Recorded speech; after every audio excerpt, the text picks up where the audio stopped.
कि deputy CM को लेकर के जो बात कर रहे थे इसमें बात बनी। अरे 60 सीट पर जो बात कर रहे थे सब चीज बहुत जल्दी आप लोग को जानकारी मिल जाएगा और मजबूती से महागठबंधन आगे बढ़ रहे हैं। महागठबंधन की बैठक समाप्त हो गई है। इस बैठक में तमाम जो महागठबंधन के नेता थे वो पहुंचे थे और इस बैठक में अहम चर्चाएं हुई। लेकिन इससे पहले लगातार जो दल के नेता थे वो अपनी अपनी बातें कर रहे थे सीट शेयरिंग को लेकर।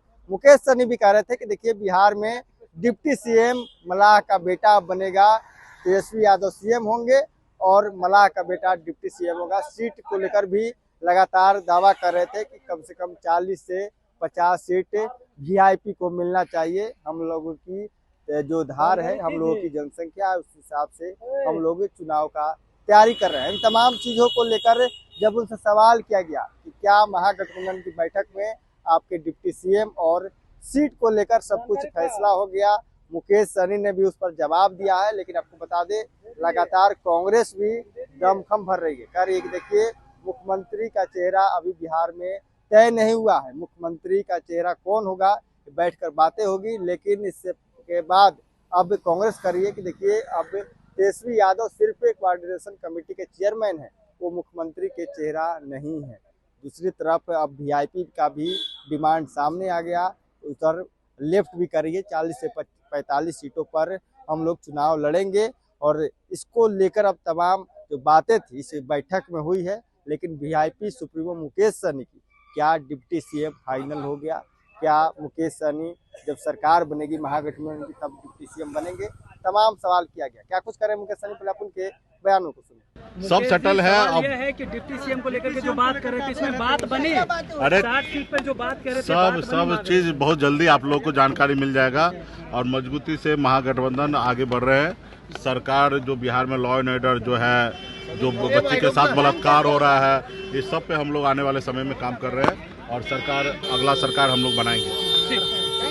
तो आपने सुना साफ तौर पर मुकेश सहनी कहते हुए नजर आ रहे हैं कि देखिए सब कुछ ठीक है, हम लोग मजबूती से एक साथ चुनाव लड़ेंगे। लेकिन आपको सवाल बता दें कि जिस तरह से मुकेश सहनी दमखम भर रहे थे और जब उनसे पूछा गया कि डिप्टी सीएम का क्या हुआ तो बातों को गोल गोल घुमाने लगे, बिहार के लॉ एंड ऑर्डर पर बात करने लगे। लेकिन आपको बता दें अभी भी सवाल कायम है कि क्या महागठबंधन में सीएम का चेहरा कौन होगा और सीट शेयरिंग को लेकर क्या कुछ फॉर्मूला तय हुई है। तमाम बातें नेता ने भी कहा। आपको हम वो खबर भी दिखाएंगे किस तरह से मनोज झा ने बताया क्या कुछ हुआ। इसके साथ ही लेफ्ट के जो नेता है उन्होंने भी बताया कि 2020 वाला ही फार्मूला 2025 में चलेगा, उसी हिसाब से सीट शेयरिंग भी होगा।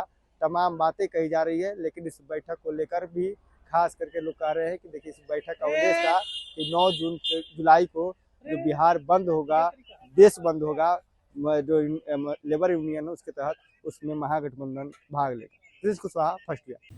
पैनोरमा ग्रुप, जो सोचता है वो करता है। आपके अपने सपनों का आशियाना।